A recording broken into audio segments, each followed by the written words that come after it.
Hi, welcome to Sherin's kitchen. இன்றைக்கி நம்ம கிச்சனில் பார்த்தீங்கன்னா அருமையான லஞ்ச் ரெசிபி தான் பார்க்க போகிறோம். லஞ்சுக்கு என்ன குழம்பு பண்ண போகிறோம் அப்படின்னு பார்த்தீங்கன்னா மணத்தக்காளி வத்தல் குழம்பு தான் பண்ண போகிறோம். மணத்தக்காளி வத்தல் மட்டும் இல்லை, இது சுண்டக்காய் வத்தல், இந்த மாதிரி எந்த வத்தல் வேணாலும் உங்ககிட்ட இருக்கிற வத்தலில் சுண்டக்காய் வத்தல், மணத்தக்காளி வத்தல் எது வேணாலும் போட்டு நம்ம செய்யலாம்.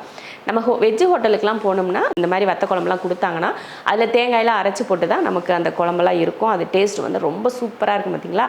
அந்த குழம்பு தான் இப்போ நம்ம கிச்சனில் பண்ண போகிறோம். வாங்க பார்க்கலாம். வத்த குழம்புக்கு நம்ம நல்லெண்ணெய் ஊற்றி தாளிக்கலாம். நல்லெண்ணெய் ஊற்றி தாளித்தோம்னா சூப்பர் டேஸ்ட்டாக இருக்கும். பருப்பு குழம்பு, இந்த மாதிரி வத்த குழம்பு, காரக்குழம்பு, சாம்பார், இதுக்கெல்லாம் கடைசியாகவும் நல்லெண்ணெய் ஊற்றலாம். இல்லை நம்ம ஊற்றியும் சாப்பிட்லாம். டேஸ்ட்டு சூப்பராக இருக்கும்.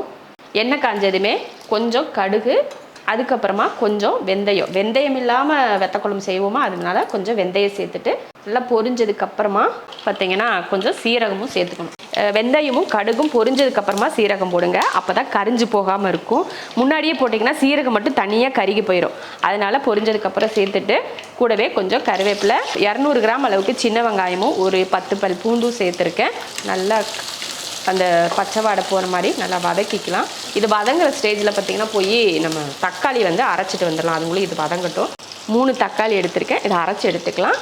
வெங்காயம் பாருங்கள், இந்த அளவுக்கு வதங்கணும். இங்கே பாருங்கள், இந்த அளவுக்கு வதங்கினா இந்த மசாலா நல்லா ஊறுறதுக்கு ரொம்ப நல்லாயிருக்கும். நீங்கள் இந்த வெங்காயம் முழுசு முழுசாக இருக்கிற மாதிரி இருந்தால் வெங்காயம் மசாலில் வேகிறப்போ அந்தளவுக்கு டேஸ்ட்டாக இருக்காது, கொஞ்சம் சப்புன்னு இருக்க மாதிரி இருக்கும். இந்த மாதிரி வதக்குனிங்கன்னா நல்ல வெங்காயம் டேஸ்ட்டாக இருக்கும். அது கூட தக்காளி, அரைச்ச தக்காளியும் சேர்த்து அதையே நல்லா அந்த எண்ணெய் பிரிஞ்சு வர மாதிரி வதக்கிக்கணும். நல்லா இந்த மாதிரி எண்ணெய் பிரிஞ்சு வர மாதிரி வதக்கிக்கணும். இப்போ இந்த டைமில் மசாலா பொடி சேர்த்துக்கலாம். முதல்ல மல்லித்தூள் போடுவோம். மல்லித்தூள், மிளகாத்தூள் இது தான் நம்ம சேர்க்க போகிறோம். 2 ஸ்பூன் அளவுக்கு மல்லித்தூள் சேர்த்துருக்கேன். அடுத்து காரத்துக்கு ஏற்ற மாதிரி மிளகாத்தூள் சேர்த்துக்கோங்க. நான் நல்லா 1 ஸ்பூன் அளவுக்கு மிளகாத்தூள் எடுத்திருக்கேன். அடுத்ததாக இது குழம்புத்தூள், நம்ம வீட்டில் அரைச்ச குழம்புத்தூள் 2 ஸ்பூன். இதெல்லாம் போட்டு இதுக்கு மஞ்சத்தூள் போட வேணாம். ஏன்னா குழம்புத்தூள்லேயே அதிக மஞ்சள் இருக்குது. அதனால் நான் மஞ்சத்தூள் சேர்த்துக்கிறது இல்லை. மஞ்சத்தூள் சேர்த்தோம்னா இன்னும் அதிக மஞ்சள் ஆயிரும் இல்லையா, அதனால் சேர்க்குறதில்ல. நீங்கள் மஞ்சத்தூள் சேர்க்குறதுனா சேர்த்துக்கோங்க. நல்லா இந்த மாதிரி மறுபடியும் அந்த வெங்காயத்துக்கு கூட வச்சு நல்லா இந்த மாதிரி கலந்து விட்டுறணும். கலந்ததுக்கப்புறமா புளி சேர்த்துக்கலாம். லெமன் சைஸ் புளி எடுத்து கரைச்சி அதையே சேர்த்துக்கலாம். புளி ஊற்றிட்டு கொஞ்சம் உப்பு, தேவையான உப்பு போட்டு நமக்கு குழம்புக்கு எவ்வளோ தேவை தண்ணி அப்படின்னு பார்த்து தண்ணி சேர்த்துக்கலாம். நிறைய தண்ணியெல்லாம் வேண்டாம், ஏன்னா குழம்பு கெட்டியாக இருந்தால் தான் நல்லாயிருக்கும் இல்லையா, அதனால் தண்ணி வேணாம். இதில் நம்ம தேங்காய் கூட அரைச்சி ஊற்ற போகிறோம். நல்லா கொதித்து வரட்டும். தேங்காய் அரைச்சி ஊற்றிக்கலாம்.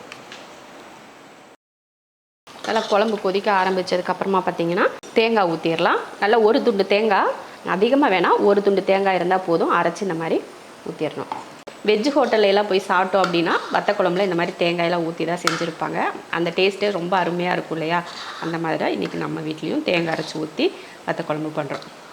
அவ்வளோதான். இது ஒரு 5 நிமிஷத்துக்கு வேக விட்டு இறக்கிக்கிட்டால் வேலை முடிஞ்சுது. அவ்வளோதான். நல்லா ஒரு 4 நிமிஷம் 5 நிமிஷத்துக்கிட்ட நல்லா கொதிச்சிருச்சு. அவ்வளோதான். இதுக்கு மேலே ரொம்ப நேரம்லாம் வேக வைக்க தேவையில்லை. இந்த அளவுக்கு இருந்தால் போதும். நல்லா எண்ணெயும் பிரிஞ்சு வர ஆரம்பிச்சிருச்சு பாருங்கள். இந்த வத்த குழம்பு நீங்களே அந்த வத்தலை எப்போ தான் போடுவீங்க அப்படின்னு யோசிச்சுட்டு இருக்கீங்க தானே. இந்த இப்போ போட போகிறோம். நம்ம இப்போ இறக்கி வச்சுட்டு வத்தல் தாளித்து ஊற்றிக்கலாம். வத்தல் வறுக்கிறதுக்கு ஒரு 2 ஸ்பூன் அளவுக்கு நல்லெண்ணெய் சேர்த்துக்கலாம்.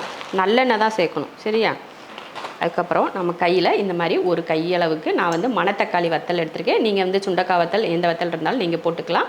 நான் மணத்தக்காளி வத்தல் எடுத்திருக்கேன். ஏன்னா நம்ம வீட்டில் மணத்தக்காளி வத்தல் தான் இருந்துச்சு, அதனால் எடுத்திருக்கேன். நீங்கள் எந்த வத்தலாக இருந்தாலும் அது உங்கள் விருப்பம். இந்த மாதிரி நல்லா வறுத்து விட்டுருங்க. ரொம்ப கருக விட்டுறக்கூடாது. அடுப்பை சிம்மில் வச்சுக்கோங்க.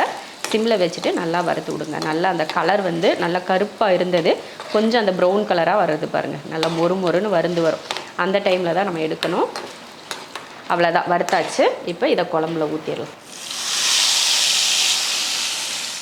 அவ்வளவுதான், வத்த குழம்பு ரெடி. அப்படியே இந்த வத்தல் குழம்புல இந்த வத்தல் அப்படியே ஊறி அந்த டேஸ்ட் ரொம்ப நல்லாயிருக்கும். இது 2 நாள் 3 நாள் வரைக்கும் கூட இந்த குழம்பு வச்சு சாப்பிட்லாம். தேங்காய் ஊற்றிருக்கோமே அப்படின்றதுக்காகலாம் கெட்டு போயிடும் அப்படின்லாம் நினைக்காதீங்க. கண்டிப்பாக கெட்டு போகாது. நீங்கள் நல்லா ஆற வச்சுட்டு ஃப்ரிட்ஜுக்குள்ளே எடுத்து வச்சிங்கன்னா கூட 1 வாரம் கூட நம்ம வச்சு சாப்பிட்லாம். அப்புறமா வெளியில் வச்சுருந்தாலுமே பார்த்திங்கன்னா சூடு பண்ணி வச்சு எடுத்து வச்சோன்னா 3 நாள் கூட வச்சு சாப்பிட்லாம். அந்த மாதிரியான அருமையான ஒரு வத்த குழம்பு இது. கண்டிப்பாக நம்ம ஹோட்டல் ஸ்டைல் வத்தல் குழம்பு செய்யணுன்னா இந்த மெத்தடில் செஞ்சு பாருங்கள்.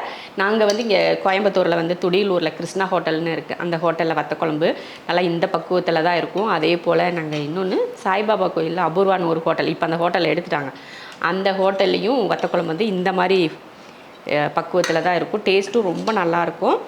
நீங்களும் இதே போல் தேங்காயெல்லாம் ஊற்றி வத்த குழம்பு ஹோட்டல் ஸ்டைலில் ட்ரை பண்ணி பாருங்கள். நம்ம நார்மலாக வீட்டில் வத்த குழம்பு செஞ்சோம் அப்படின்னா தேங்காயெல்லாம் ஊற்ற மாட்டோம். அப்படியே நல்லா அப்படியே கெட்டியாக அப்படியே கலராக எண்ணெய் மிதங்க ஊற்றி சாப்பிடுவோம். அதே மாதிரி எப்பயும் ஒரே மாதிரி வத்த குழம்பு சாப்பிடாம இந்த மாதிரியும் தேங்காய் ஊற்றி நம்ம வத்த குழம்பு சாப்பிட்டா இன்னும் ரொம்ப நல்லாயிருக்கும். நிறைய பேருக்கு வந்து வெறும் வத்த குழம்பு சாப்பிட்றத விட இந்த மாதிரி தேங்காய் ஊற்றி சாப்பிட்றதும் ரொம்ப பிடிக்கும்.